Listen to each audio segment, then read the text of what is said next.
A millionaire gave $1,350 to a waitress to save her son's life. The next morning, he found her at the grave of his beloved who died 27 years ago. The gentle patter of rain against the cobblestone streets of Portland created a soothing rhythm that Jennifer Lewis had grown to love during her 6 years in the city. The weather matched her mood today, steady, persistent, and carrying on despite everything. She adjusted her name tag and tucked a strand of chestnut hair behind her ear before pushing through the back door of Memory Corner Café. "Morning, Sal," she called to the cook, who was already flipping pancakes on the grill despite the early hour. "Hey, sunshine, how's our little man doing today?" Salvador asked, his weathered face crinkling with genuine concern. Jennifer forced a smile. "The doctors say he's stable. No worse, no better." She tied her apron around her waist, the familiar motion grounding her in routine. What she didn't tell Sal was how she'd spent last night counting her savings for the 5th time this week, how the pile of medical bills on her kitchen table seemed to grow taller with each passing day, how the surgery that could save her son's life remained just out of reach. $1,350 out of reach. To be exact. "You're opening the register today?" Sal asked, sliding a cup of coffee her way. Jennifer nodded, gratefully accepting the cup. Her fingers instinctively reached for the half medallion of St. Jude that hung around her neck on a worn silver chain. The small piece of metal was warm against her skin. As though carrying the heat of her constant prayers, Nancy always said St. Jude watches over impossible cases, she murmured to herself. And if anyone qualified as an impossible case right now, it was her 7-year-old son, Tyler, fighting a congenital heart condition from his hospital bed as she prepared the cafe for opening. Jennifer's mind wandered to her childhood with Nancy Fletcher, the woman who had raised her after her aunt. Deborah died when Jennifer was 15. Nancy had been more than a guardian. She had been Jennifer's rock, her compass, her everything. 3 years since cancer took her, and Jennifer still found herself wanting to call Nancy whenever life became too much to bear. "You've got your mother's strength," Nancy used to tell her, though Jennifer had never been sure if she meant Deborah or herself. Either way, Jennifer clung to that strength now, as she did every day, across town. In a sleek high-rise apartment overlooking the city skyline, David Peterson stood by the floor-to-ceiling windows, watching the rain create rivulets down the glass. At 52, he had achieved everything society deemed successful: a thriving business empire, wealth beyond necessity, respect in his industry. Yet on days like today, the anniversary of the accident, all of it felt hollow. 27 years. Sometimes it felt like yesterday that he had kissed Deborah goodbye before her ill-fated drive along the coastal highway. His beautiful wife, 5 months pregnant with their first child, had never returned from that journey. The authorities had never recovered her body from the ravine where her car had plunged during the storm, leaving David with a memorial stone rather than a grave to visit. David's hand moved to his wallet, fingers finding the small compartment where he kept half of a St. Jude medallion, the patron saint of lost causes. How fitting. He and Deborah had split it as a token of their love just weeks before the accident. "As long as we each have half, we'll never truly be apart," she had said. His phone buzzed, pulling him from his memories. "Mr. Peterson, the board is waiting for your final decision on the Portland acquisition." His assistant's voice reminded him. "Tell them I'll have an answer by end of day. I need to review some details first." "Of course." "And sir, your $2,000 PM with the foundation has been confirmed." David nodded, though his assistant couldn't see him. The charitable foundation he had established in Deborah's name was perhaps the only thing that gave him any sense of purpose these days. "Thank you, Margaret. I'll be heading out shortly." He gathered the documents for the Portland property acquisition, a small cluster of downtown buildings that included a few local businesses. Perfect for redevelopment. The rain was coming down harder now. David grabbed his umbrella and headed out. Perhaps a change of scenery would help clear his mind on this difficult day. By mid-morning, Memory Corner was buzzing with regulars. Jennifer moved efficiently between tables, refilling coffee cups and delivering orders with a smile that didn't quite reach her eyes. Each tip that landed in her apron pocket was mentally added to her savings for Tyler's surgery. "Careful, honey. That's hot," she warned an elderly customer as she set down a plate of French toast. The bell above the door chimed, and Jennifer glanced up to see a man in an expensive suit entering.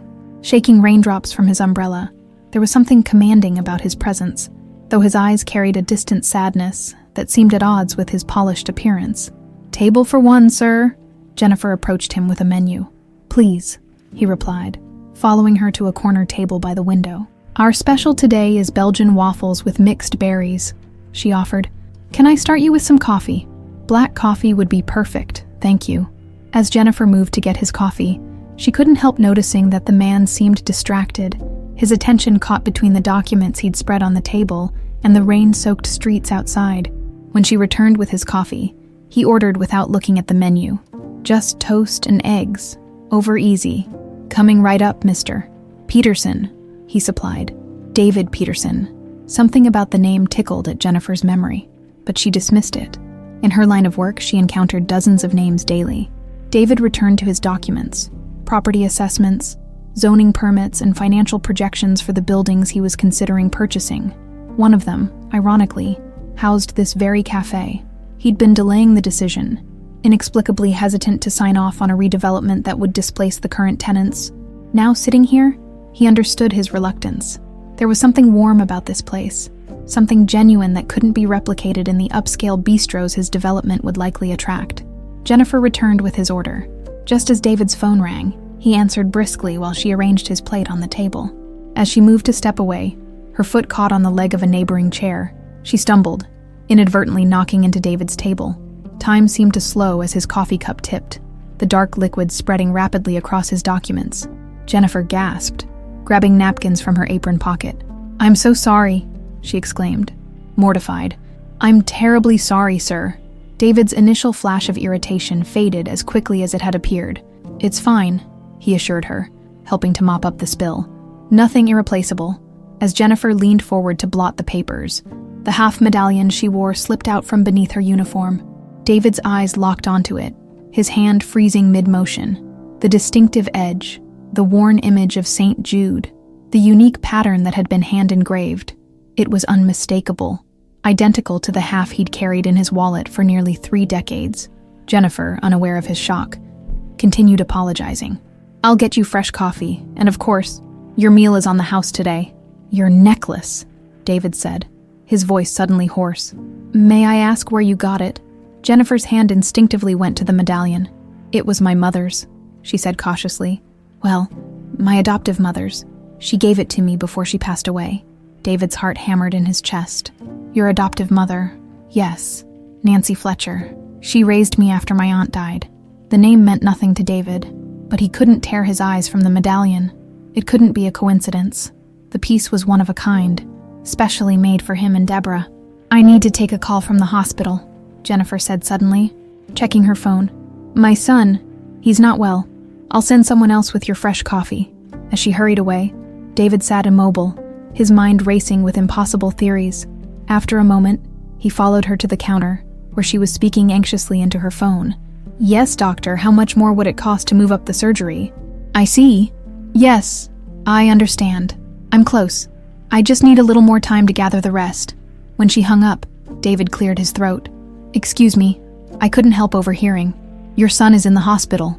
Jennifer looked up, surprise and wariness battling in her expression. "Yes, Tyler has a congenital heart condition. He needs surgery, but..." She trailed off, clearly uncomfortable discussing personal matters with a customer.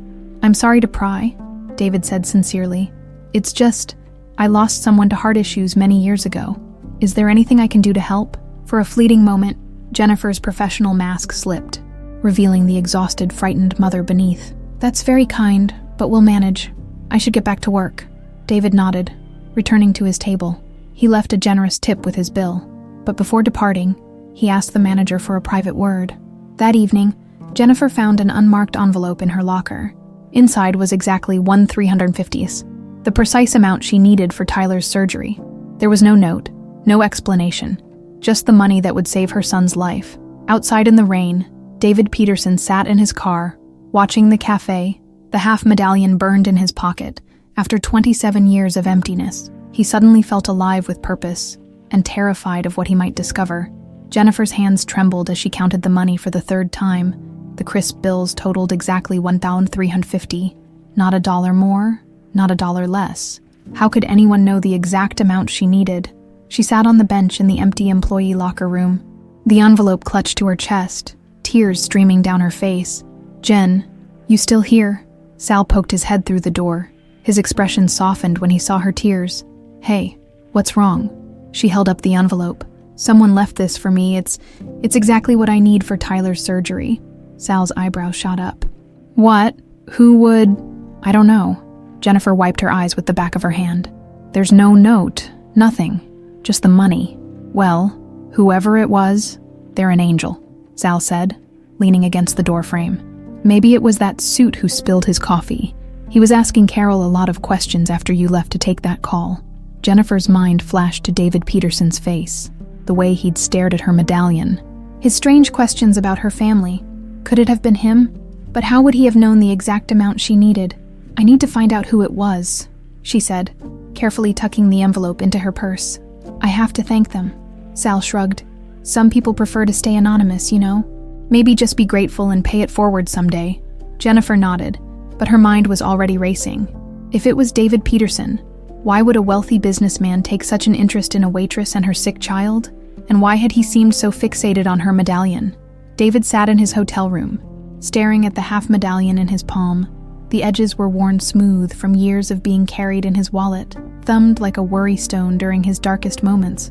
After seeing its twin hanging around Jennifer Lewis's neck, he felt as though he'd been struck by lightning. "Could it really be?" he murmured to himself. After all these years, he opened his laptop and typed Nancy Fletcher Portland into the search bar. Several results appeared, but one caught his eye, an obituary from 3 years ago. He clicked on it, reading quickly. Nancy Fletcher, 62, beloved nurse at Portland Memorial Hospital for over 30 years. Passed away after a brave battle with cancer. She is survived by her adopted daughter, Jennifer Lewis.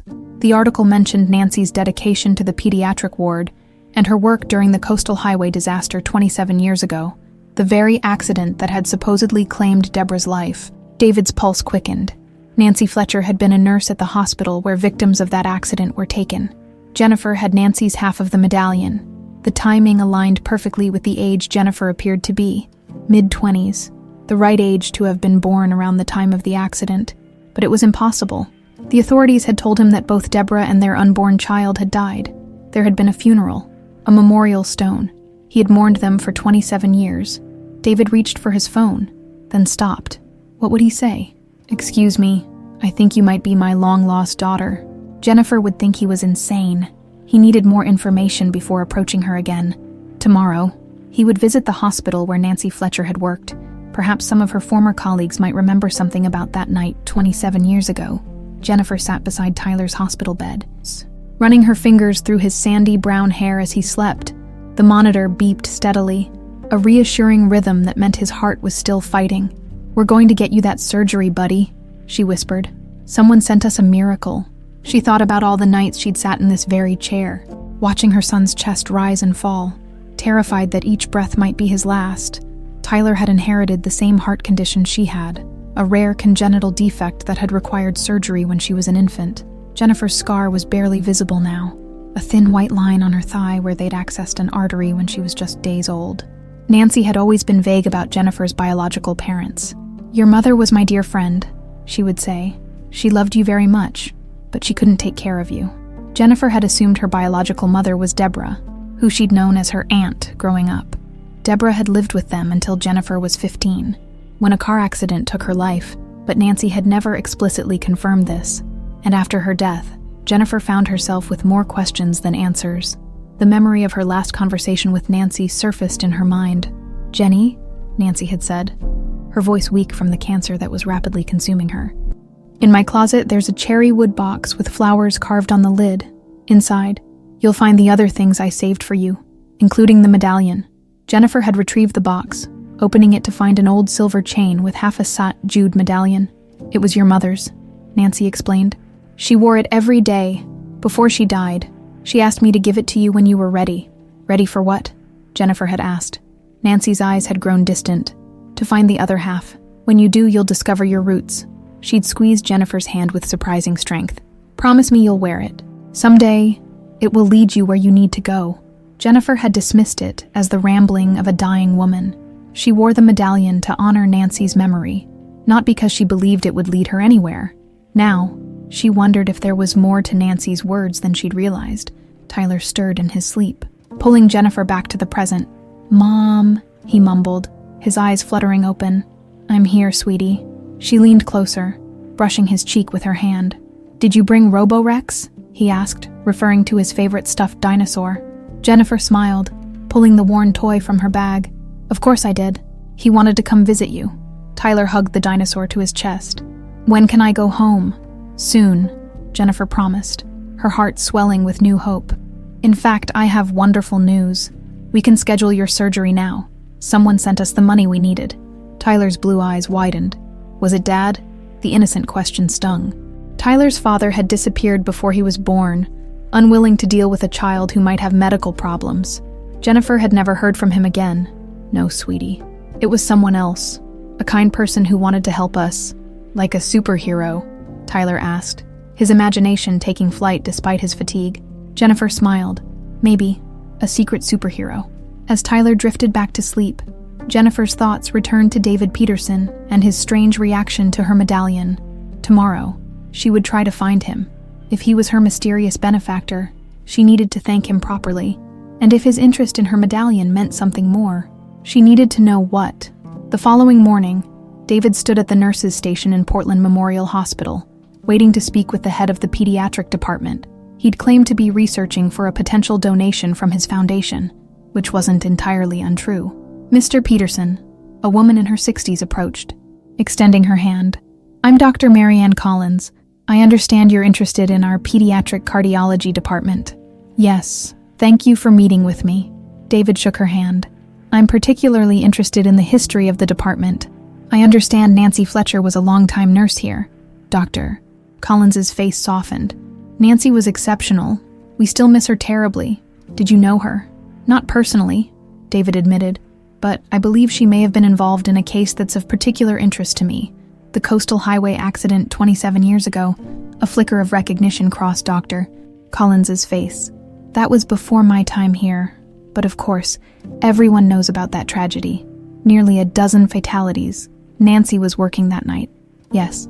Do you know if there were any pregnant women among the survivors?" David asked, trying to keep his voice casual. Dr. Collins gave him a curious look. "That's an oddly specific question, Mr. Peterson. May I ask why you're interested?" David hesitated, then decided on a partial truth. "My wife was one of the victims. She was 5 months pregnant at the time. I was told neither she nor our child survived, but..." He left the sentence hanging. The doctor's expression shifted to one of compassion. "I'm very sorry for your loss. As I said, I wasn't here then, but hospital records from that period would be archived. However, they're confidential without proper authorization." David nodded, disappointed but not surprised. "I understand. Thank you for your time." As he turned to leave, Dr. Collins added, "You might want to speak with James Latimer. He was the attending physician in the ER that night, and a close friend of Nancy's.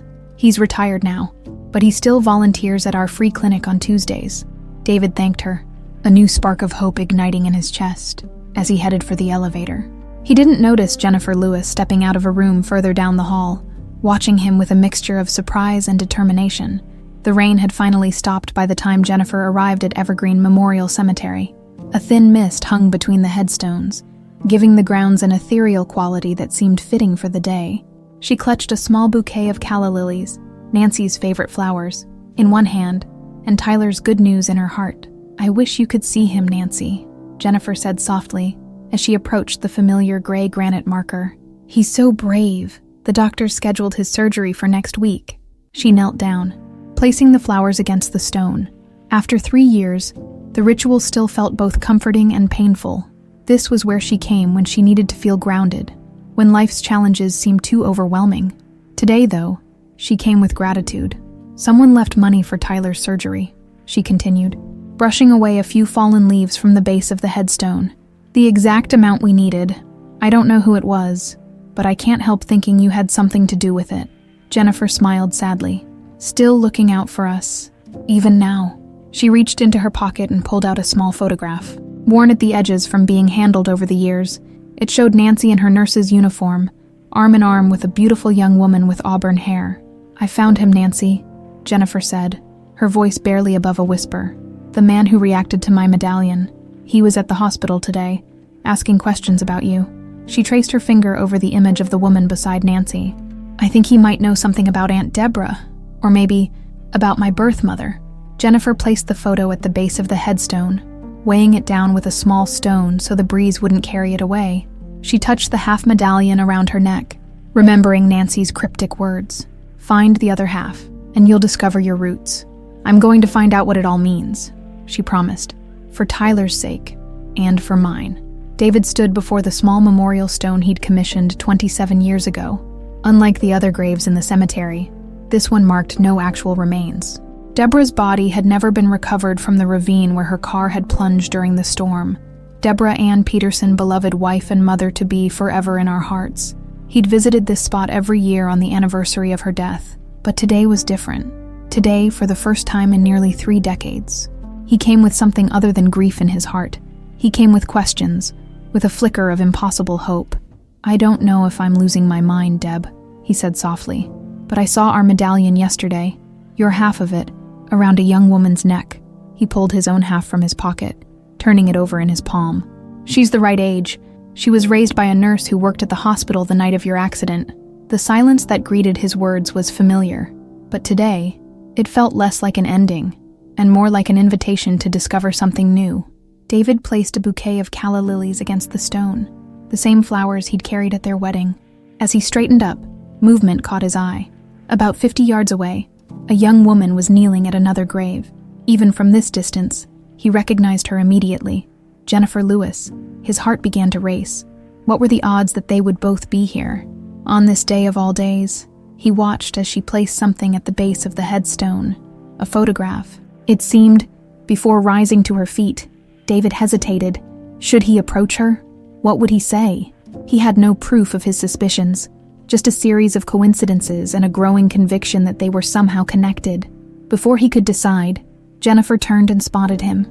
Her expression shifted from surprise to determination as she began walking purposefully in his direction. Jennifer had felt someone watching her. When she turned and saw David Peterson standing at a nearby grave, she knew it couldn't be coincidence. The man who had reacted so strongly to her medallion, who had possibly left the money for Tyler's surgery, who had been asking about Nancy at the hospital. Here he was, in the very place where she came to feel closest to her past. Mr. Peterson, she called as she approached. I thought that was you. David seemed momentarily at a loss for words. Ms. Lewis, I didn't expect to see you here. Nor I you. Jennifer's eyes drifted to the headstone he stood before. The name caught her attention immediately. Deborah Ann Peterson, the same name as her Aunt Deborah, the woman in the photograph she'd just placed at Nancy's grave. Deborah, she whispered, her eyes widening. Was she your wife? David nodded slowly. She died 27 years ago. Today is the anniversary. He gestured toward Nancy's grave. Who are you visiting? Nancy Fletcher. She raised me after my aunt died. Jennifer hesitated, then decided to take a risk. My aunt's name was also Deborah. David's face paled. May I see the photograph you left at the grave? Jennifer led him back to Nancy's headstone. The photo was still there. Secured by the small stone, David knelt down, his hand trembling as he picked it up. This woman, he said, pointing to the figure beside Nancy. This is my Deborah. Jennifer stared at him in disbelief. That's impossible. That's my Aunt Deborah. She lived with Nancy and me until I was 15. David shook his head, his voice hoarse with emotion. No, this is definitely my wife. I'd know her anywhere. He turned the photo over. On the back, in faded ink, was written, Nancy and Deb, Portland Memorial, 1996. 1996. David's voice cracked. But that's 2 years after the accident, Jennifer finished for him. Her mind racing to process this information, David looked up at her, his eyes filled with a mixture of confusion and dawning realization. Jennifer, how old are you? 26, and your birthday, May 15th, 1998. David sank onto the damp grass, the color draining from his face. The accident was November 3rd, 1997. Deborah was 5 months pregnant. Jennifer's hand went instinctively to her medallion. Mr. Peterson, why did you react this way when you saw my necklace yesterday? Wordlessly, David reached into his pocket and pulled out his half of the Sat Jude medallion. He held it up next to hers. Jennifer gasped as she saw how perfectly the two pieces aligned, the jagged edges fitting together like puzzle pieces. When joined, they formed a complete image of St. Jude, with an inscription that had been illegible on the separate halves. True love always finds its way back. Deborah and I split this medallion the day before she left for her trip, David explained, his voice barely above a whisper. It was a promise that we'd always find our way back to each other. Jennifer backed away, overwhelmed by the implications. This doesn't make sense. My Aunt Deborah couldn't have been your wife. She would have told me. Nancy would have told me. Unless she couldn't, David suggested gently. Jennifer, I was told that both Deborah and our unborn child died in that accident. But what if they didn't? What if Deborah survived, but couldn't remember who she was? What if you are our child? Jennifer shook her head vehemently. No, that's crazy. I had a normal childhood. I grew up with Nancy and Aunt Deborah. I have memories. Beginning when? David pressed. What's your earliest memory? Jennifer tried to think back, but found her earliest clear memories only went back to when she was about 4 or 5. Before that, everything was a blur of impressions. This is insane, she said, taking another step back. You're a stranger. You can't just show up and claim to be my father based on half a necklace and some wild theory. I know how it sounds, David acknowledged, but the coincidences are too significant to ignore. Your age, the medallion, the fact that you were raised by a nurse who worked at the hospital the night of the accident. And now this photograph. Jennifer stared at the picture in his hand, at the smiling face of the woman she had known as her aunt. She remembered how Deborah would sometimes get a faraway look in her eyes, as if trying to recall something just beyond her reach. I need to go, Jennifer said abruptly, suddenly feeling as though the ground beneath her feet was no longer stable. My son needs me. Jennifer, please, David called after her. At least take my card if you change your mind, if you want to talk more. He held out a business card. After a moment's hesitation, Jennifer took it, tucking it into her pocket without looking at it. I have to go, she repeated, already turning away. This is too much. As she hurried through the cemetery, Jennifer couldn't shake the image of the 2 medallion halves fitting perfectly together, completing a message that had been broken for almost 3 decades.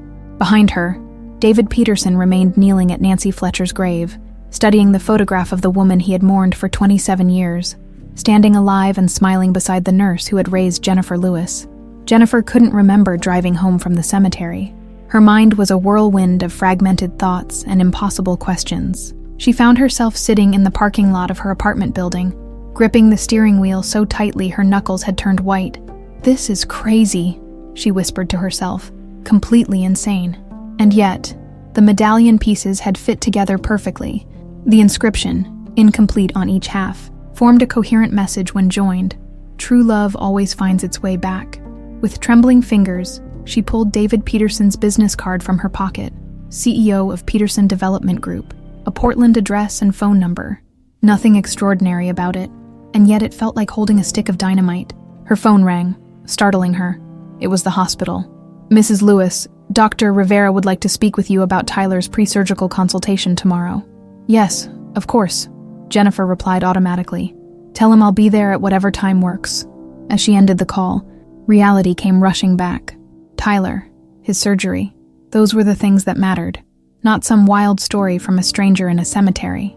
And yet, November 3rd, 1997, the windshield wipers struggled against the torrential rain as Deborah Peterson navigated the coastal highway. She'd insisted on making this trip, despite David's concerns about the weather. Your parents can wait another weekend to see us, he'd argued that morning. Mom's birthday is tomorrow, Deborah had countered, resting a hand on her swollen belly. I want to give her the news in person. Besides, the baby's been kicking up a storm. I think he or she is excited to meet Grandma and Grandpa.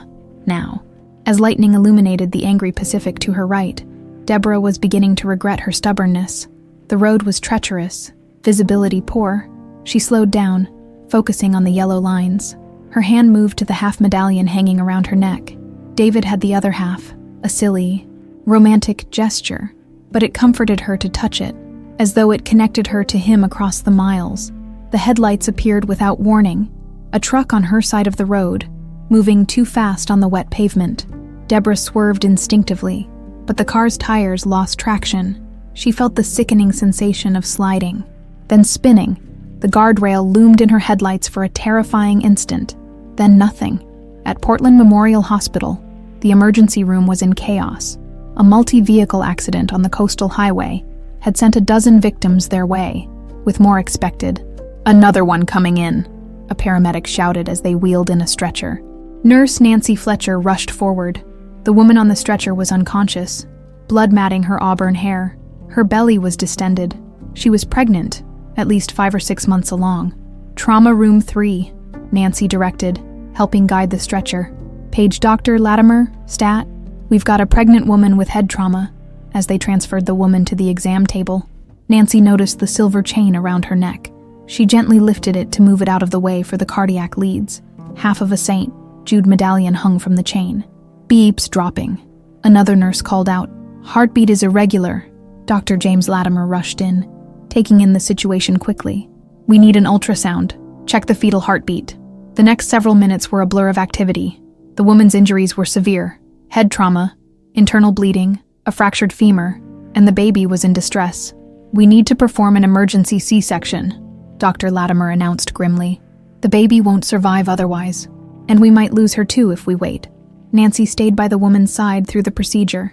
The baby, a girl, was tiny but alive, though she needed immediate specialized care. "There's another heartbeat," one of the doctors said suddenly. "Twins, but it's very faint." The second baby, a boy, was even smaller than his sister, and in much worse condition. Despite their best efforts, they couldn't save him. As the medical team worked to stabilize the mother, Nancy was tasked with registering the patient. She searched through the woman's purse, recovered from the wreckage, looking for identification. Inside, she found a driver's license for Deborah Peterson, along with a photo of Deborah with a handsome man, her husband presumably. Nancy set these aside for the notification team. Hours later, after her shift should have ended, Nancy was checking on the baby girl in the NICU when a commotion erupted in the waiting area. A man was arguing desperately with the front desk staff. "My wife was in an accident on the coastal highway, Deborah Peterson. Someone called me, but they couldn't tell me anything over the phone, please. I need to know if she's alive." Nancy recognized him from the photograph. David Peterson, Deborah's husband. She was about to approach him when Dr. Latimer intercepted him first. Nancy couldn't hear their conversation, but she saw the moment when David Peterson's world collapsed. He staggered backward, his face a mask of shock and grief, then crumpled into a chair, his head in his hands. Later, she learned the terrible mistake. In the chaos of the mass casualty event, records had been mixed up. Another victim, a Jane Doe who had died on arrival, had been misidentified as Deborah Peterson. By the time the error was discovered, David Peterson had already been told that his wife and unborn child had died. Meanwhile, the real Deborah Peterson remained in critical condition. Her identity temporarily lost in the administrative confusion. When she finally regained consciousness 3 weeks later, she had no memory of who she was or of the baby girl she had delivered. Jennifer stared at the photo on her coffee table. Nancy and Aunt Deborah, smiling in their hospital scrubs. Could it really be possible? Could the woman she'd known as her aunt actually have been her mother? Could David Peterson really be her father?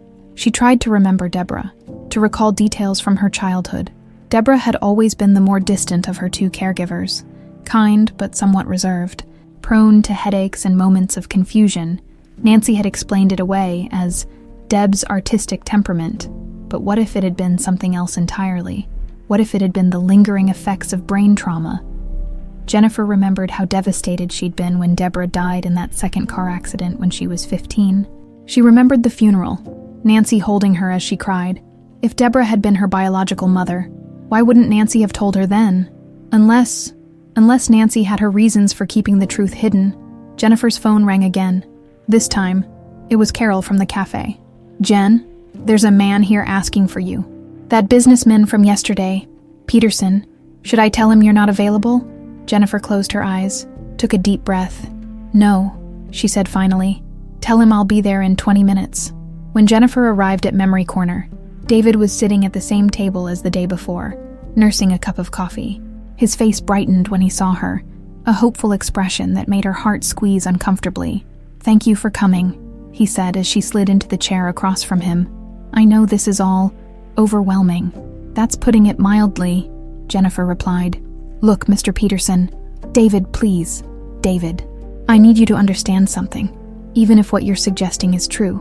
And I'm not saying I believe it is. I had a life before today. I had a mother and an aunt who raised me. I have a son who needs me. I can't just..." She gestured helplessly. I understand, David said quietly. I'm not trying to disrupt your life, but I've spent 27 years believing my wife and child died in that accident. If there's even a possibility that you're my daughter, I need to know. Jennifer studied his face, looking for her own features reflected there. His eyes were a different color from hers, but something about the shape seemed familiar. How would we even know for sure? She asked finally. A DNA test would be definitive, David said, but there might be other evidence too. You mentioned earlier that your Aunt Deborah lived with you until you were 15. What happened to her? Jennifer's throat tightened. She died in a car accident. Ironic, isn't it? She was on her way to Boston for some art exhibition. David's expression changed. Boston? I lived in Boston from 1999 to 2011. My company was headquartered there before I moved operations back to Portland. Jennifer felt a chill run down her spine. The accident was in 2013. Nancy said Aunt Deborah had been having strange dreams, memories coming back to her. She said she needed to go to Boston to find something she'd lost. They stared at each other, the implications hanging in the air between them. Had Deborah finally remembered her past? Had she been on her way to find David when fate cruelly intervened a second time? There's more, Jennifer said slowly. I have a heart condition, the same one my son has. The doctors said it's genetic, but neither Nancy nor Aunt Deborah had it. They always told me it must have come from my biological father. David's face paled. My father died of heart failure at 42. It runs in the Peterson family. The final piece clicked into place. Jennifer felt as though the ground beneath her was shifting, reality rearranging itself around this new narrative. I need time to process this, she said, rising from her chair. And I need to focus on Tyler's surgery after that. Maybe we can talk about a DNA test. David nodded, understanding in his eyes. Of course, your son comes first, but Jennifer, he hesitated, then continued softly. Whether or not you choose to pursue this further, please know that I was the one who left the money for Tyler's surgery, not out of any expectation, but because it was the right thing to do. Jennifer nodded. Unable to speak past the lump in her throat as she turned to leave, David called after her one more time. Jennifer, what's your son's full name? She paused, looking back. Tyler David Lewis. The significance wasn't lost on either of them. Somewhere deep in Jennifer's subconscious, she had chosen to name her son after the father she had never known. The memory of Nancy's sealed box hit Jennifer suddenly, as she was organizing Tyler's backpack for his hospital stay. Her son had been admitted early for pre-surgical monitoring, and Jennifer was gathering his favorite books, games, and of course, Robo-Rex. The box, she whispered, freezing in place with Tyler's pajamas in her hands. Nancy's final gift, a cherry wood box with flowers carved on the lid, matching the engraving on the small metal tin where Jennifer kept Tyler's surgery fund. She'd placed it in the back of her closet after Nancy's death, too overwhelmed with grief to examine its contents beyond the medallion. When the halves meet, open the box and you'll find your roots, Nancy had said. At the time, Jennifer had thought it was just the pain medication talking. Now those words took on new significance. She dropped the pajamas into the backpack and rushed to her bedroom, pushing aside hanging clothes and stacked shoe boxes.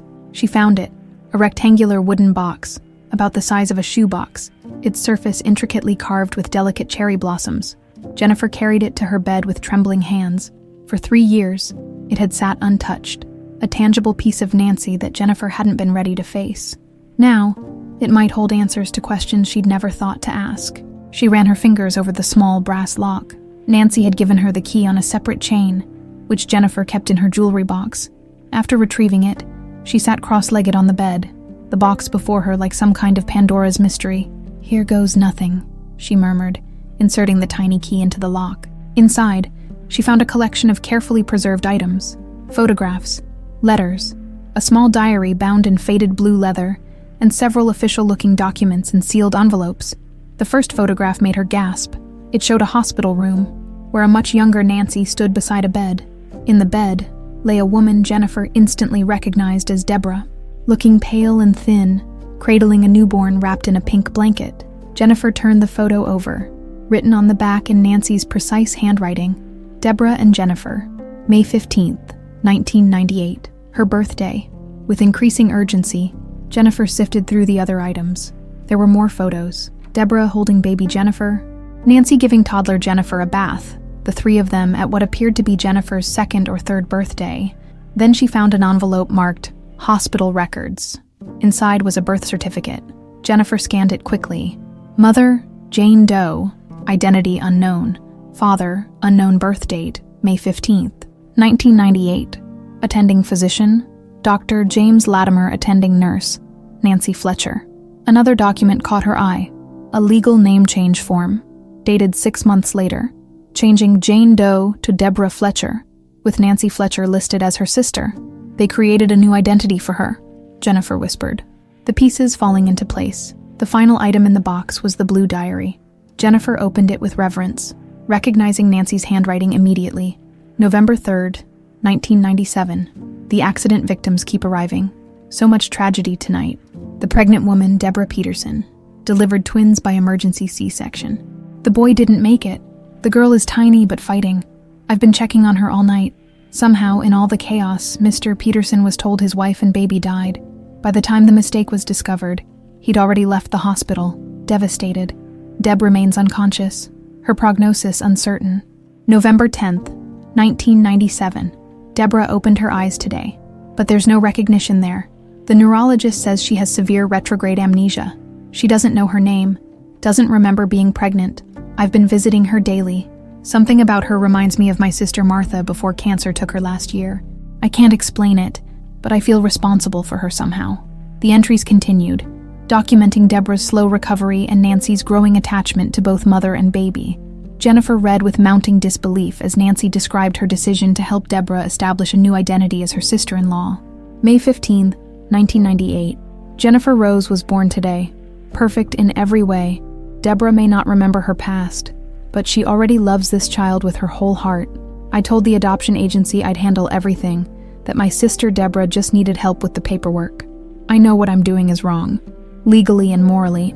I should be trying to reunite Deborah with her husband, but he's already mourned and moved on. According to the papers, his company relocated to Boston last month. Would reopening these wounds help anyone? I don't think so, and I've grown to love them both so much. Is it selfish to want to keep this makeshift family together? Jennifer's hands shook as she turned the pages, reading Nancy's inner conflict, her guilt, and her ultimate conviction that she was doing what was best for everyone involved. 2005. Jennifer asked about her father today. Deborah looked to me, panicked. We've decided to tell her that her father was a brief relationship. A good man who died before Jennifer was born. It's becoming harder to keep track of all the lies. Sometimes I dream that the truth comes out, that we're all found out as frauds. But then I look at Jennifer's smile, at how happy we are together, and I tell myself we've made the right choice. The final entries were the most heartbreaking. Written in 2013, Deborah's been having dreams, memories, I think. She mentioned Boston yesterday, asked if I'd ever been there. I saw something in her eyes I haven't seen in years, a spark of her old self, perhaps. She says she needs to go there, to find something she's lost. I'm terrified she'll remember everything, that she'll hate me for what I've done, but I can't stop her. 15 years I've kept this secret. Maybe it's time the truth came out. The next entry was tear-stained. Deborah is gone. The accident was so sudden, so senseless. Another car crash taking her away, this time forever. Jennifer is devastated. I can't tell her the truth now. It would be too much for her to bear. Maybe someday, when she's older, stronger. For now, I'll continue to be the mother she needs. Jennifer closed the diary, tears streaming down her face. The last entry was dated just weeks before Nancy's cancer diagnosis. She never got the chance to reveal the truth. The ringing of Jennifer's phone jolted her back to reality. It was the hospital. Miss Lewis, it's Dr. Rivera. I'm afraid we need you to come in right away. Tyler's condition has deteriorated. His heart rhythm is irregular, and we may need to move up the surgery. Jennifer's world narrowed to a single point of focus. I'm on my way, she said, already moving toward the door. The contents of Nancy's box scattered across her bed. David paced the hospital corridor, having rushed over as soon as Jennifer called. They'd barely spoken a dozen words since their meeting at the café the day before, but her voice had been frantic on the phone. Tyler's worse. They're taking him into surgery now. I don't know what to do, could you? Would you mind coming? I can't be alone. He'd been surprised by the call, but hadn't hesitated. Whatever their complicated situation, Jennifer needed support, and he was determined to provide it now. Watching her through the waiting room doorway, hunched over paperwork with a hospital administrator, David was struck by how familiar she looked. Not just the potential physical resemblance to himself or Deborah, but something in her manner, in the determined set of her jaw. Mr. Peterson. David turned to find a doctor approaching. A man in his 60s with salt and pepper hair and kind eyes behind wire-rimmed glasses. Yes, how's Tyler? I'm Dr. Rivera. Tyler's being prepped for surgery now, actually. I wanted to ask you about something Ms. Lewis mentioned. A family history of congenital heart defects. David nodded. On my side, yes. My father had a similar condition. If Jennifer is indeed my daughter, Tyler would be my grandson. Doctor. Rivera's eyebrows rose slightly, but he maintained his professional demeanor. The specific details of this condition would be extremely helpful for Tyler's surgery. Do you happen to know which variation of the defect affected your father? I have his complete medical history, David replied. After his death, I had all his records digitized. I can have my assistant send them immediately. That would be invaluable, Dr. Rivera said, relief evident in his voice. This type of genetic information could significantly improve our approach to Tyler's procedure. As the doctor walked away, David made a quick call to his assistant. Then he approached Jennifer, who had finished with the paperwork and was staring blankly at the waiting room wall. I've sent over my father's medical records, he told her, taking a seat beside her. Dr. Rivera thinks they might help with Tyler's surgery. Jennifer turned to him, her eyes red-rimmed but dry.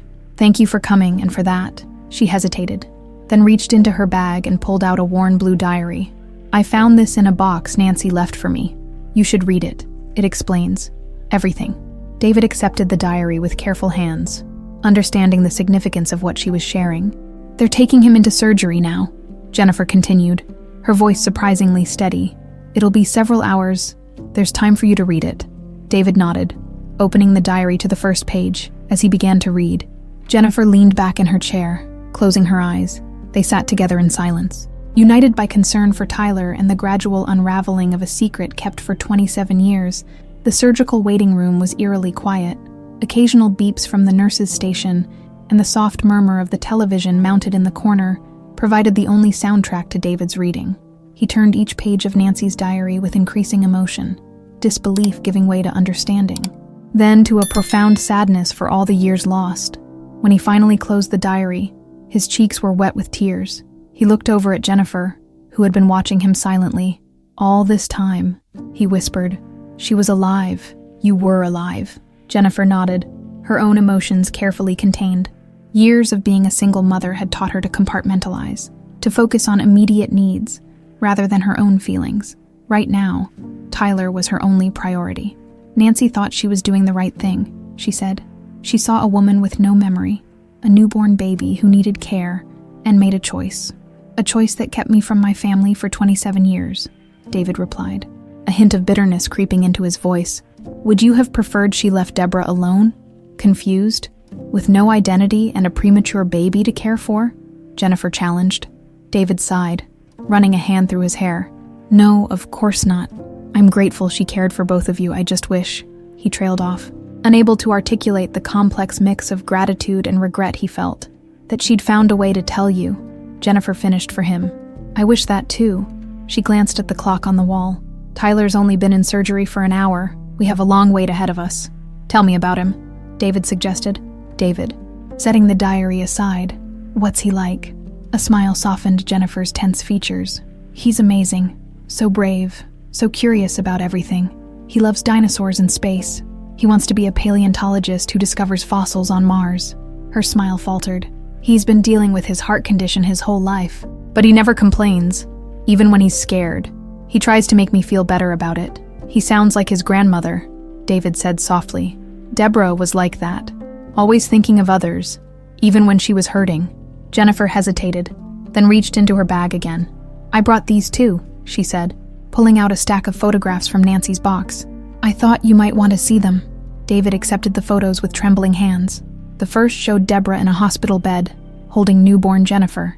Despite her pallor and the bandage on her temple, the woman in the photo was unmistakably his wife. She looks so beautiful, he whispered. She was, Jennifer agreed.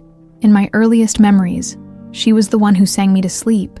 Nancy was always busy with hospital shifts, but Aunt Deborah, Mom, was there every night. David flipped through the photos slowly, drinking in the sight of the family life he'd been denied. Deborah pushing toddler Jennifer on a swing. Deborah helping Jennifer blow out birthday candles. Deborah teaching a young Jennifer to ride a bike. Were there ever any signs that she remembered her past? He asked. Jennifer considered this. She had headaches sometimes, and nightmares. She'd wake up crying, but couldn't remember what the dreams were about. She paused, recalling a memory. When I was about 12, we were looking at a magazine, and there was an article about your company. Your photo was there. She stared at it for the longest time, then suddenly got a terrible headache and had to lie down. David closed his eyes, imagining Deborah seeing his face, feeling that inexplicable tug of recognition without understanding why. Nancy's diary mentioned that right before the second accident, Deborah was having memories return, he said. She was on her way to Boston, where I was living then. Jennifer nodded. She was excited about the trip, said she had a feeling she might find answers there. I was angry she was leaving. Typical teenage stuff. Our last conversation was an argument. Her voice caught. I never got to say goodbye properly. David reached over hesitantly, placing his hand over hers. I'm so sorry, Jennifer. She looked down at their hands, then reached into her pocket with her free hand and pulled out her half of the saint. Jude medallion. Nancy gave me this after Deborah died. Said it had belonged to my mother, that I should wear it because someday it would lead me to my roots. She gave a short, humorless laugh. I thought she was being metaphorical. David produced his own half from his pocket. May I? He asked. Jennifer nodded, allowing him to take her piece. Carefully, he aligned the two broken halves, holding them together so the inscription was complete. True love always finds its way back. Deborah and I had these made before we were married, he explained. We split it the day before she left for that trip to her parents' house, the trip that ended in the accident. It was silly and romantic, but it meant something to us. It's not silly, Jennifer said. It found its way back together, just like the inscription said. A silence fell between them, comfortable rather than awkward. In that moment, they weren't strangers anymore, but two people connected by love for the same woman. Concern for the same child. Ms. Lewis, a nurse appeared in the doorway. Dr. Rivera asked me to update you. Tyler's doing well. The procedure is going as expected, but it will be another few hours before they're finished. Jennifer sagged with relief. Thank you. After the nurse left, David spoke tentatively. Jennifer, I know this is all happening very fast, and your focus right now is rightfully on Tyler. But if you're willing, I'd like to do a DNA test to confirm what we both already suspect. Jennifer looked at him for a long moment, then nodded. Yes, after everything in Nancy's diary, I think we both need to know for certain. I can arrange for a private lab to do it tomorrow, David offered. The results could be back in 24 hours. That fast. Money tends to expedite things, he said with a slight smile. And I've waited 27 years already. I'd rather not wait any longer than necessary. Jennifer studied his face, the lines around his eyes, the silver threading through his dark hair, the shape of his jawline that was subtly echoed in her own face. I named my son after you, she said suddenly. Tyler David, I didn't know why at the time. I told myself I just liked the name, but maybe somewhere deep down I knew. David swallowed hard, moved beyond words by this revelation. There's something else, Jennifer continued, reaching once more into her bag. She pulled out a sealed envelope with, to be opened when the medallion halves are reunited, written in Nancy's handwriting across the front. I haven't opened it yet, she explained. I was waiting for you, David nodded, understanding the significance. Together, they broke the seal and removed several pages of Nancy's handwriting, her final confession and explanation, written during her last days. As they read through it together, the full story emerged in greater detail than the diary had provided. Nancy described how, in the chaos following the accident, hospital records had been mixed up. By the time the error was discovered, David had already been told that his wife and unborn child had died. When Deborah regained consciousness with no memory, Nancy had made a fateful decision to give her friend a fresh start rather than returning her to a husband who believed she was dead and had begun to mourn. I convinced myself I was protecting both of you, Nancy had written. Deborah from the trauma of being forced into a life she couldn't remember, and David from the pain of living with a wife who didn't know him. I told myself it was temporary, that when Deborah's memory returned, we would find you, David. But days became months, then years. The longer I waited, the harder it became to imagine revealing the truth. The final paragraph brought fresh tears to both their eyes. Jennifer, I know now that I was wrong. Every person deserves to know where they came from, who they are. David deserved to know his child. When you find each other, and I believe with all my heart that someday you will, I hope you can forgive an old woman who made a terrible mistake for what she thought were the right reasons. The medallion halves have found each other again, just as the inscription promised. Now it's time for the family to be whole as well. David folded the letter carefully and returned it to Jennifer. I think, he said quietly, that Nancy did what she thought was best in an impossible situation. And while I wish things had been different, I'm grateful that you had her, and Deborah, in your life. Jennifer's response was interrupted by the reappearance of Dr. Rivera, still in surgical scrubs. Ms. Lewis, Mr. Peterson, I have news about Tyler. Jennifer leapt to her feet, her heart in her throat. How is he? Dr. Rivera's expression gave nothing away. Tyler's doing well. The surgery is progressing as expected, but we've encountered a slight complication. What kind of complication? David asked, standing beside Jennifer. The defect is a bit more complex than we initially thought, however, he quickly added, seeing Jennifer's face pale. The medical history you provided, Mr. Peterson, has been extremely helpful. We've been able to adapt our approach based on the information about similar cases in your family. Jennifer let out a breath she hadn't realized she was holding. So he's going to be okay. We're optimistic, Dr. Rivera confirmed. The surgery will take longer than anticipated, but Tyler is stable. His vitals are strong. Thank you, Doctor, David said, placing a supportive hand on Jennifer's shoulder. I'll update you again when we're further along. Doctor, Rivera promised before disappearing back through the double doors.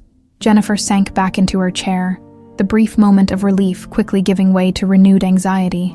I should have brought him in sooner, she murmured. I waited too long to save enough money. Don't, David interrupted gently. You did everything you could. Tyler is getting the care he needs now, and that's what matters. Jennifer nodded, though the guilt remained etched in her features. They lapsed into silence again, both lost in their own thoughts. Would you like some coffee? David offered after a while. I could use some. And it might be a long night. That would be great, Jennifer admitted. Thank you. When David returned with 2 steaming cups, Jennifer had composed herself. She accepted the coffee gratefully, wrapping her hands around the warm cup as though drawing strength from it. While you were gone, I called the lab you mentioned, she said. They can see us tomorrow morning at 9. I hope that works for you. David nodded. Of course, I've cleared my schedule indefinitely. He hesitated, then added, no matter what the test shows, Jennifer, I want you to know that I'll help with Tyler's medical expenses. All of them, not just this surgery. Jennifer's immediate instinct was to refuse. But she thought of Tyler, of the lifetime of medical care he might need. Her pride wasn't worth jeopardizing her son's health. Thank you, she said simply. That means a lot. 2013. Deborah Fletcher sat at her small desk, staring at the newspaper clipping in her hands. The photo showed a distinguished-looking man in his 40s, David Peterson, CEO of Peterson Development Group, cutting a ribbon at some corporate event in Boston. Something about his face made her heart race. She'd seen it before, not just in other newspaper articles, but somewhere else, somewhere important. A memory danced at the edges of her consciousness, tantalizingly close yet unreachable. The headache started as it always did, a dull throb at her temples that quickly intensified until it felt like her skull might crack open. With it came flashes of images, a coastal highway in the rain, a half medallion around her neck, a man's smiling face, the same face from the newspaper but younger, more carefree. David, she whispered, the name feeling right on her lips, though she didn't know why. Deborah reached for her migraine medication with shaking hands. As the pain began to subside, she made a decision. 15 years of fragmented memories, of feeling like a stranger in her own life. It was time to find answers. Boston. She would go to Boston and find this man whose face haunted her dreams. Something told her he was the key to unlocking her past. The technician at the private lab was efficient and discreet, taking cheek swabs from both David and Jennifer without unnecessary conversation. The sterile environment, with its bright lights and gleaming surfaces, felt oddly appropriate for such a momentous occasion. Scientific proof to confirm what their hearts already believed. We'll have the results by tomorrow morning, the technician informed them as they prepared to leave. Dr. Sanders will call you personally with the findings. Outside, the Portland morning was crisp and clear, a welcome change from the previous day's rain. David glanced at Jennifer as they walked to the parking lot. Back to the hospital. She nodded. Tyler should be waking up soon. The doctor said the surgery went well, but they're keeping him sedated to help with recovery. I'd like to come with you. If that's all right, David said cautiously. Even if we don't have the test results yet, Jennifer considered this. Part of her wanted to protect Tyler from the confusion of meeting a stranger who might or might not be his grandfather, but another part recognized David's genuine concern, his right to be there if he truly was family. Okay, she decided, but let me explain things to him first, when he's awake and feeling better. Of course, David agreed readily. I can wait in the background. He won't even need to know who I am yet. During the drive to the hospital, Jennifer found herself studying David's profile when he wasn't looking. The shape of his jawline, the set of his eyes. She could see potential resemblances to both herself and Tyler. What was she like? Jennifer asked suddenly. Before the accident. David's expression softened immediately. She was extraordinary, vibrant, passionate about art and literature. She could talk about a painting for hours, making you see it in ways you never would have on your own. He smiled at a distant memory. She laughed easily and cried at sappy commercials. She was terrible at cooking but kept trying anyway. She hated being late for anything, and always set our clocks 10 minutes fast. She never cooked when I was growing up, Jennifer remarked. Nancy did all the cooking. She paused, absorbing this new piece of information about the woman she'd known as her aunt. But she was always early for everything. She used to say, being on time means you're already late. David laughed softly. That was her favorite saying. They continued exchanging stories, Jennifer sharing memories of growing up with Aunt Deborah, David offering glimpses of the woman she had been before the accident. Despite the 27-year gap, a coherent picture began to emerge. A woman who had maintained her essential nature even when her memories were gone. Tyler was still sleeping when they arrived at his room. The sight of him in the hospital bed, small and pale with tubes and wires connecting him to various machines, made David's throat tighten with emotion. This was his grandson, a child of his bloodline, the continuation of a family he'd thought ended in that ravine 27 years ago. Jennifer moved immediately to Tyler's side. Brushing his hair back from his forehead with practiced tenderness, David remained by the door, unwilling to intrude on the intimate moment. Dr. Rivera joined them shortly, carrying Tyler's chart. The surgery was a complete success, he reported. We were able to fully repair the defect with proper care and monitoring.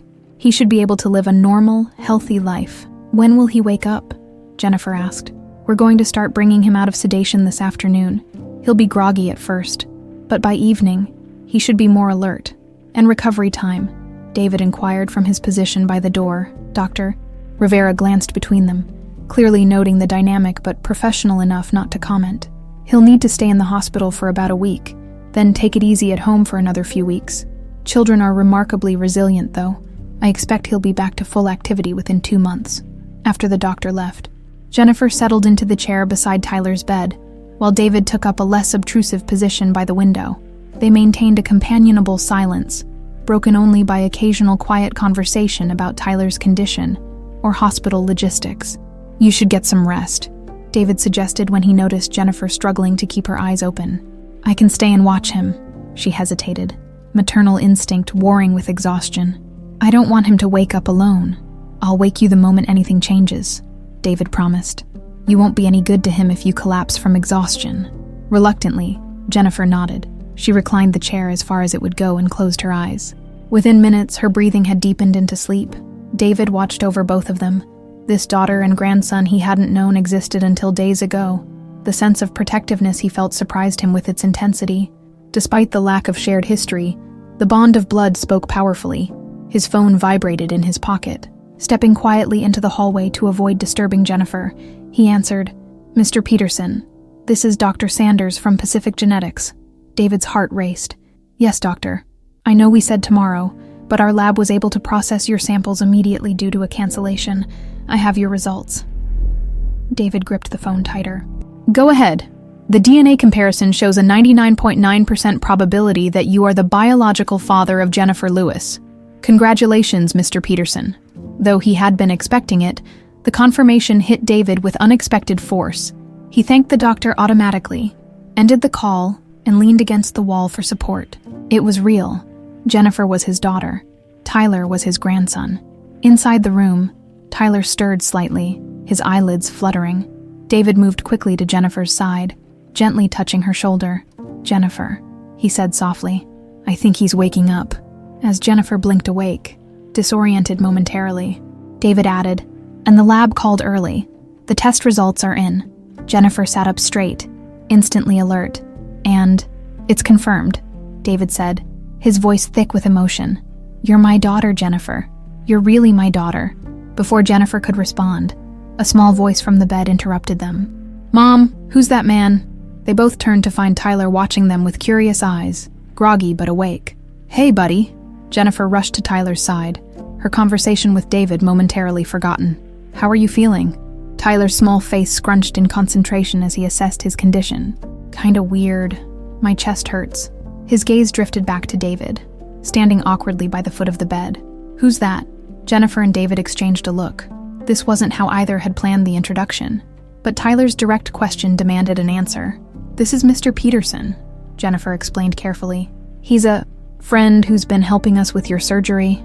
David gave a small wave. Hello, Tyler. I'm glad to see you awake. Tyler studied him with the unfiltered curiosity of a 7-year-old. Did you give us the money for my operation? David looked to Jennifer, unsure how to respond. She nodded slightly.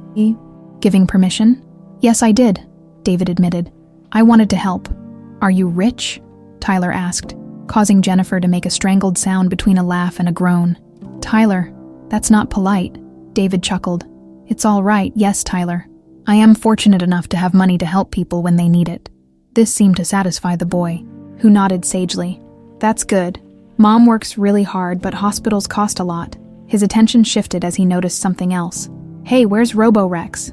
Jennifer produced the stuffed dinosaur from her bag, and Tyler clutched it to his chest with his free arm, the one without the IV. The simple action made David's heart constrict. This child, his grandson, finding comfort in a toy just as Jennifer had at that age. According to one of the photos Nancy had saved, Jennifer had been inseparable from a stuffed rabbit. A nurse entered, breaking the moment. Well, look who's awake. How's my favorite patient feeling? As the nurse checked Tyler's vitals and adjusted his medications, David stepped back, giving them space. Jennifer caught his eye and mouthed, "Thank you." Whether for the financial help or for his discretion with Tyler, he wasn't sure, but he nodded in acknowledgement. When the nurse left, Tyler was already looking drowsy again. The medication will make him sleepy, Jennifer explained quietly. Dr. Rivera said he'd be in and out for the next day or so. David nodded. I should probably give you both some space. I'll be in the waiting room if you need anything. As he turned to leave, Tyler's voice stopped him. Mr. Peterson, will you come back later? I want to show you my dinosaur collection. Mom brought my book with all the pictures. David's voice was unexpectedly rough when he answered. I'd like that very much, Tyler. In the waiting room, David found himself unable to sit still. The DNA confirmation, seeing Tyler awake, it all made their connection real in a way it hadn't been before. He was a father, a grandfather. After 27 years of believing his family line had ended, he suddenly had a daughter and grandson. His phone rang again. His assistant, checking in on the Portland property acquisition that had originally brought him to town. Sir, the board is asking for your decision for the option expires tomorrow. David had completely forgotten about the business deal. It seemed trivial now compared to the personal developments of the past few days. Tell them I'm extending my stay in Portland indefinitely, he decided. The acquisition is on hold for now. On hold? His assistant sounded confused. But you've been working on this deal for months. Things change, Margaret. I'll explain everything when I'm back in the office. After ending the call, David found himself staring at the blank wall, his mind racing with possibilities. He'd lived in Boston for years, then returned to Portland when his company expanded. Now, his daughter and grandson were here too. The universe had conspired to bring them all to the same city. He wasn't a religious man, but in that moment, he felt a profound sense of something larger at work. Fate, perhaps, or the fulfillment of the promise engraved on the medallion. True love always finds its way back. By evening, Tyler was more alert, though still obviously tired from the surgery. Jennifer had stepped out briefly to get some food from the cafeteria, leaving David to keep Tyler company. So you like dinosaurs? David asked, nodding at Robo-Rex. Tyler's face lit up. They're awesome. I'm gonna be a paleontologist when I grow up. That's a scientist who digs up dinosaur bones, he explained helpfully. That sounds like an exciting job, David said, smiling at the boy's enthusiasm. I've always been interested in dinosaurs myself. This was clearly the right thing to say. Tyler launched into an impressively detailed explanation of various dinosaur species, their habits, and the time periods in which they lived. David listened attentively, asking questions that delighted Tyler with their specificity. "Mom says I talk too much about dinosaurs sometimes," Tyler admitted when he finally paused for breath. "I don't think there's such a thing as talking too much about something you love," David replied. "Your grandmother felt that way about art." "My grandmother." Tyler looked confused. "You knew her." David realized his mistake immediately. "I meant, your mom's aunt. I understand she loved art very much." Tyler nodded, accepting this. "Aunt Deborah. Mom has some of her paintings at home. They're really pretty." He yawned widely, his eyelids growing heavy again. "You should rest," David suggested gently. "We can talk more about dinosaurs tomorrow." Tyler nodded sleepily. "Will you stay until Mom comes back? I don't like being alone in hospitals." "Of course," David promised, his heart swelling with protective affection. "I'll be right here." As Tyler drifted off to sleep, David studied his small face, noting the subtle Peterson features, the shape of his nose, the set of his jaw. Even at this young age, Jennifer returned, carrying 2 sandwiches and coffees. "I thought you might be hungry," she said, offering him one of each. "Thank you," David accepted gratefully. "Tyler's just fallen asleep again. We had quite a conversation about dinosaurs." Jennifer smiled tiredly. "He probably gave you his full lecture. Sorry about that." "Don't be. It was fascinating. He's an incredibly bright child." They ate in comfortable silence for a while, both watching Tyler's peaceful sleep. "The DNA test," Jennifer said finally. "You said it confirmed." "Yes," David nodded, "without any doubt. You're my daughter, Jennifer." She took a deep breath, absorbing this reality. "It's strange. Part of me has known since you showed me your half of the medallion, but hearing it confirmed scientifically makes it real." "I know what you mean," David agreed. "I've spent the last few days swinging between certainty and disbelief, even with all the evidence. It seemed too incredible to be true." Jennifer hesitated, then asked the question that had been on her mind. "What happens now?" It was a loaded question, encompassing so many variables: their relationship moving forward, Tyler's place in all of this, practical considerations about money and support, emotional ramifications of their newfound connection. "Whatever you want to happen," David responded carefully. "I don't want to impose myself on your life, Jennifer. You and Tyler have gotten along without me for this long, but if you're willing, I'd like to be part of your lives going forward." Jennifer was quiet for a long moment. "When I was growing up, I used to imagine what my father was like. Nancy and Deborah told me he had died before I was born, so I made up stories about him, that he was brave and kind, that he would have loved me if he'd had the chance." She met David's eyes. "I think the real story is better." David felt his throat tighten with emotion. "I would have loved you, Jennifer, if I'd known about you. Nothing would have kept me from being in your life. I believe that," she said simply. "And that's why I think Tyler should know who you really are, not right away. He needs to recover first, and it's a lot for a 7-year-old to process. But soon," David nodded, deeply moved by her trust. "Whenever you think the time is right." A soft knock at the door interrupted them. Dr. Rivera entered, followed by another doctor David didn't recognize. "Ms. Lewis, Mr. Peterson, this is Dr. Chen, our pediatric cardiologist. She'll be overseeing Tyler's recovery." Dr. Chen smiled warmly.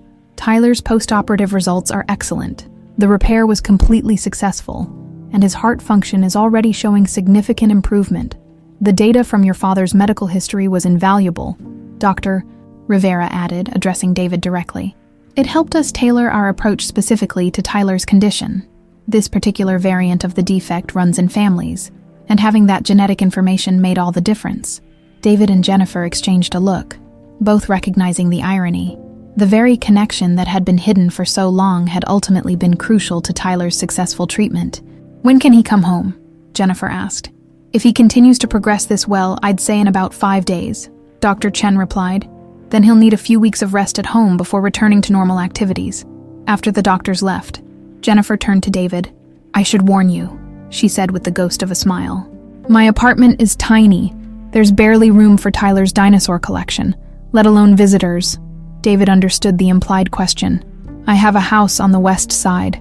Plenty of room for both of you while Tyler recovers, but only if you're comfortable with that," he added quickly. "I could also help you find a larger apartment. Or, let's take it one day at a time," Jennifer suggested. For now, let's just focus on Tyler getting better. David nodded, recognizing the wisdom in her approach. They had time now, something that had been stolen from them for 27 years. He could afford to be patient. In his sleep, Tyler shifted slightly, his small hand reaching out. Jennifer took it immediately, a reflex born of years of maternal devotion. After a moment's hesitation, she reached for David's hand with her free one, creating a physical connection between the 3 generations. One day at a time, David agreed softly. 3 months had passed since Tyler's surgery. The Portland spring had fully blossomed, bringing with it a sense of renewal that seemed fitting for the newly formed Peterson family.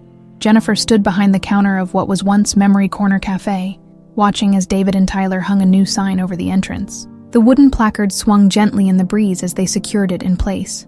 The 2 halves, it read in elegant script, with a subtle design of a medallion in the background. What do you think? David called through the open door, pride evident in his voice. It's perfect, Jennifer replied, her smile genuine. The transformation of the cafe had been David's idea, proposed about a month after Tyler's successful recovery. Instead of pursuing his original plan to redevelop the building, he'd offered to buy the cafe itself and renovate it into a family business. Memory Corner was there for you when you needed it, he'd explained. But now we can make it something that represents our story, the 2 halves coming together. Jennifer had been hesitant at first. She was used to making her own way, and accepting such a significant gift from David still felt strange, but she couldn't deny that the offer made practical sense. She knew the cafe business inside and out, and managing it would give her the flexible schedule she needed for Tyler's ongoing checkups. More importantly, it would give all 3 of them a project to work on together, a way to build their relationship, while also building something tangible. Tyler bounded into the cafe, his energy fully restored after his surgery. Grandpa says we can open tomorrow if the health inspector says it's okay. Jennifer still marveled at how quickly Tyler had adapted to having a grandfather in his life. Children, it seemed, were far more resilient and accepting than adults, once they'd carefully explained the situation, framing it as a happy discovery, rather than a long-kept secret. Tyler had simply nodded and asked if this meant he got presents for both his birthday and Christmas. David, of course, had spoiled him shamelessly ever since. The inspector's coming at 3, Jennifer confirmed. Everything should be fine. We've followed all the regulations to the letter. The cafe's renovation had been comprehensive but thoughtful. They'd preserved the cozy atmosphere that regular customers had loved while updating the kitchen, expanding the seating area, and adding a small art gallery section featuring local artists. A tribute to Deborah's passion, Ms. Lewis. Carol, one of the original waitresses who'd stayed on through the transition, poked her head out from the kitchen. The display case for the medallion has arrived. Jennifer nodded. Bring it out. We'll set it up now. The custom-made glass display case was the final touch they'd been waiting for. A small but elegant dome designed to showcase the now reunited St. Jude medallion. David had taken the 2 halves to a skilled jeweler, who had carefully rejoined them, preserving the natural break line while securing them together permanently. The medallion would be displayed near the entrance, along with a small plaque explaining its significance to the cafe's name. Not the full story, of course. That remained private, but enough to convey the message that sometimes broken things could be made whole again. Where should we put it? David asked, carrying the display case to the counter. I think by the register, Jennifer suggested. That way everyone will see it when they pay. As they positioned the case, the bell over the door chimed. Jennifer looked up to see Dr. Rivera entering, a newspaper tucked under his arm. I heard you were opening soon, he said, smiling at Tyler. Thought I'd stop by to see how my favorite patient is doing. Dr. Rivera, Tyler ran to him excitedly. Want to see our new cafe? Grandpa got me my own special chair in the corner where I can do my homework after school. I'd love to see it, the doctor replied, allowing himself to be dragged toward Tyler's designated spot. Jennifer watched them with a contented smile. Dr. Rivera had become something of a family friend in the months since Tyler's surgery, stopping by occasionally to check on his progress. He looks great, David observed, coming to stand beside her. You'd never know he had surgery. Thanks to you, Jennifer said softly. If you hadn't come into the cafe that day, David shook his head. I think we would have found each other eventually. The medallion halves were meant to be rejoined, just like our family. Jennifer rolled her eyes at his sentimentality, but her smile remained. Over the past months, she'd come to understand that beneath David's business-like exterior was a deeply romantic nature, something he'd shared with Deborah. "I found some more of her paintings," David mentioned, following her gaze to the art wall where several of Deborah's works were displayed. "In storage at my old Boston house. I'll bring them next time I go back." Jennifer nodded. They'd been gradually piecing together Deborah's life during the years after the accident. Her artistic development, her struggles with memory loss, her eventual journey toward recovered fragments of her past. It was a way of honoring her, of ensuring that her story wasn't lost. "I have something for you," David added, reaching into his pocket. "I was waiting for the right moment." He handed her a small velvet box. Inside was a delicate gold bracelet with a single charm, a tiny replica of the Seat Jude medallion. "I had it made for you," he explained, "so you'll always have the full medallion with you, even with the original here in the display." Jennifer's eyes welled with tears. These unexpected moments of thoughtfulness still caught her off guard. "It's beautiful, thank you." As David helped her fasten the bracelet around her wrist, Tyler returned with Dr. Rivera in tow. "Mom, Dr. Rivera brought us a newspaper article about the café. We're famous." Jennifer took the newspaper, scanning the small feature in the local business section. Memory Corner Cafe reborn as the Two Halves. A family's fresh start. "It's a nice write-up," Dr. Rivera commented, "though they only scratch the surface of your remarkable story. Some stories are better kept within the family," David replied with a meaningful look. As they continued preparing for the next day's grand opening, Jennifer found herself pausing occasionally to take in the scene. Her son, healthy and happy. Her father, finally present in her life, their shared project taking shape around them. The cafe represented more than just a business. It was a physical manifestation of their reconnection, their second chance at being a family.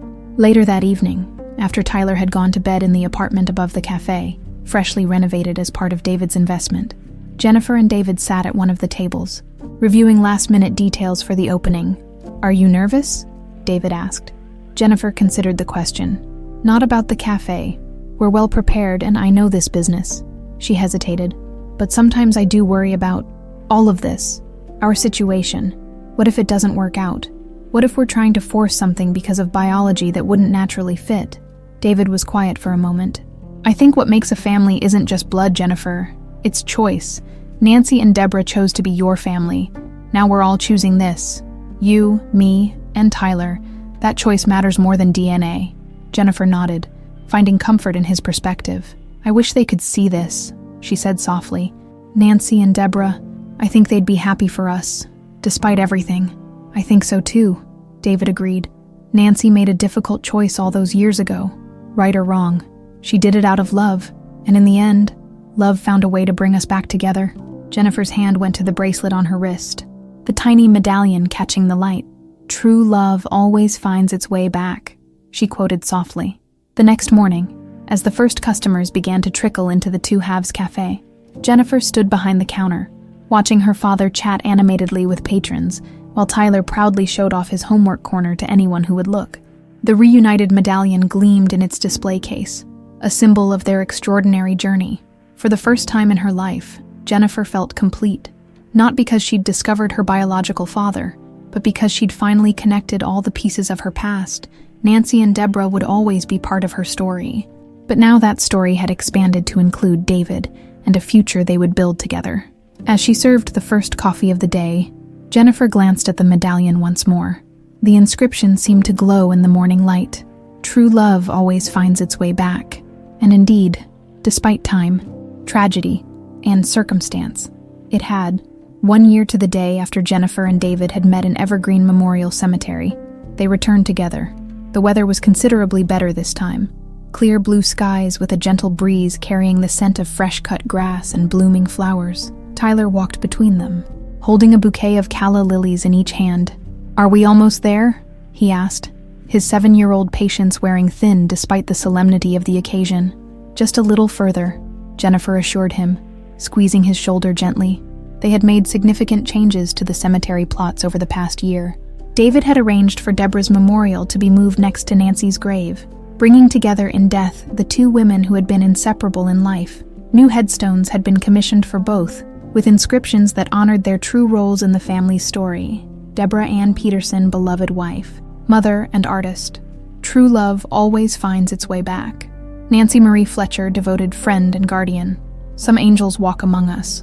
As they approached the graves, Jennifer noticed an elderly man standing nearby, watching them with evident interest. Something about his posture, respectful but expectant, suggested he wasn't there by coincidence. "Do you know him?" she murmured to David, who shook his head. Tyler, oblivious to the stranger, carefully placed one bouquet on each grave, then stepped back to stand between Jennifer and David. The three of them observed a moment of silence, each lost in their own thoughts. Jennifer reflected on the whirlwind year that had passed. Tyler's recovery, the opening of the Two Halves café, her gradually deepening relationship with David. She had moved into a larger apartment in a building David owned, though she insisted on paying rent, albeit at a reduced rate. Some boundaries were important, she felt, as they navigated their unusual family dynamic. "I think they would be proud of us," David said quietly, breaking the silence. "Of how far we've come." Jennifer nodded. "I still miss them both, but it helps knowing the whole story now." As they turned to leave, the elderly man approached, his steps measured but purposeful. He was tall and distinguished, with a shock of white hair and kind eyes behind wire-rimmed glasses. "Excuse me," he said, his voice carrying the slight tremor of advanced age. "You're David Peterson, aren't you? And this must be Jennifer."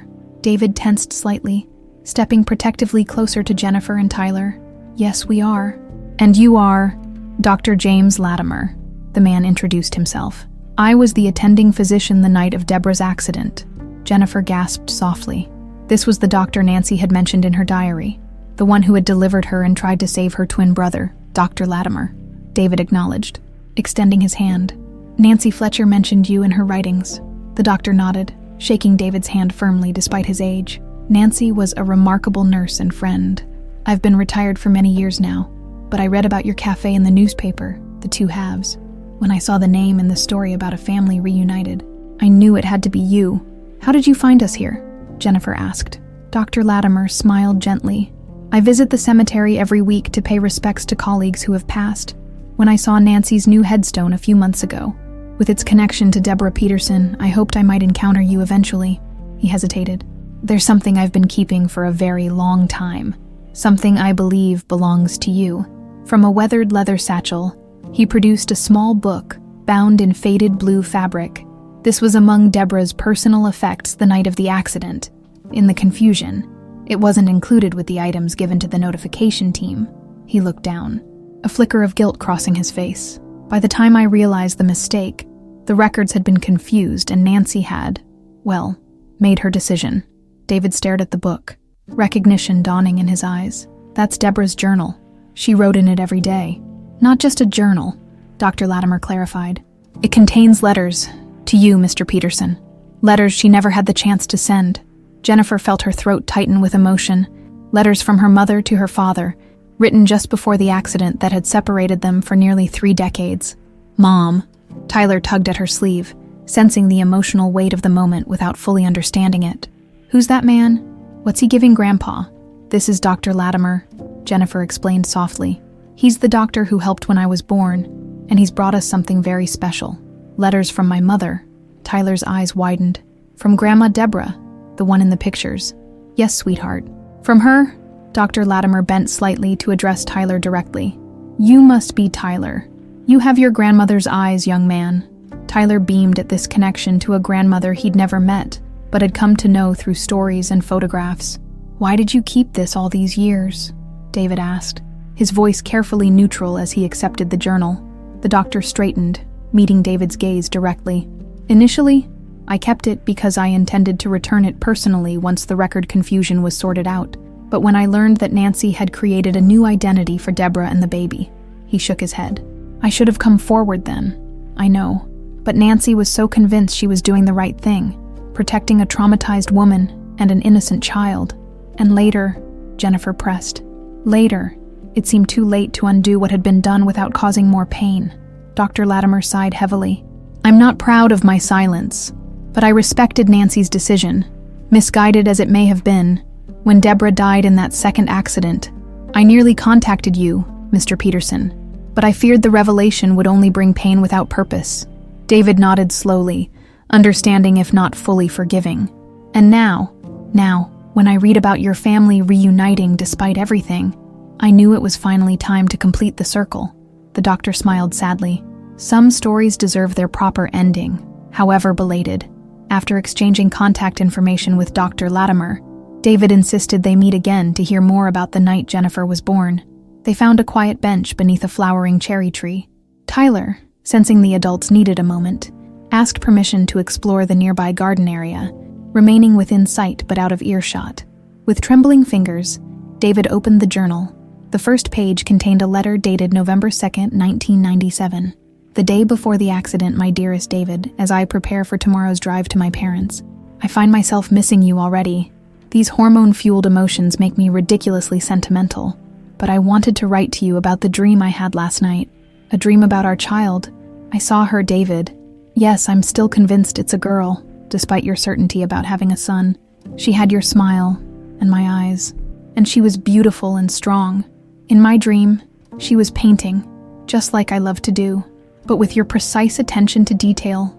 A perfect blend of us both. I know it's just a dream, but it felt so real, so prophetic. I can't wait to meet this little person we've created and watch her grow. Will she have your business sense and my artistic temperament? Your height and my freckles. However she turns out, I know she will be extraordinary because she'll have your strength and determination. The baby's kicking as I write this, as if agreeing with me. 4 more months until we meet him or her. 4 more months until our family is complete. I carry the half medallion with me everywhere, pressing it to my heart when I miss you most. True love always finds its way back, it promises. Even when we're apart, I feel connected to you through this small token of our bond. I'll call when I reach my parents' house tomorrow evening. Until then, know that you are loved beyond measure. Forever yours, Deborah. David's voice broke as he read the final lines. Jennifer, tears streaming down her face, leaned against his shoulder. She knew, Jennifer whispered. Somehow she knew I would be like both of you. They spent the next hour reading through the journal, discovering letters Deborah had written during their early marriage, reflections on their future together, her hopes and dreams for their child. The final entry, heartbreakingly, was a rough draft of a text message she planned to send to David from the road. Running late, weather terrible. Will call when I arrive safely. Love you. As the sun began to set, casting long shadows across the cemetery, they closed the journal. Tyler had returned to their bench, quietly playing a game on Jennifer's phone while the adults read. What do we do now? Jennifer asked softly. David looked from the journal to the graves, then to his daughter and grandson. We honor her memory by being the family she always knew we would be, he said simply. And we keep her letters safe so Tyler and his children someday will know their extraordinary history. Jennifer nodded, her hand finding the bracelet with its tiny medallion charm. True love found its way back, she said. Not just yours and Deborah's, but all of us, past, present, and future. As they walked back through the cemetery, Tyler skipping slightly ahead, David put his arm around Jennifer's shoulders. Deborah's final wish was for our family to be reunited, he said. Even without her, that wish has come true. The setting sun caught the medallion charm on Jennifer's wrist, making it gleam like a small beacon guiding them home, to the Two Halves café, where their reunited family's story was displayed for all to see, a testament to the enduring power of love across time, tragedy, and circumstance.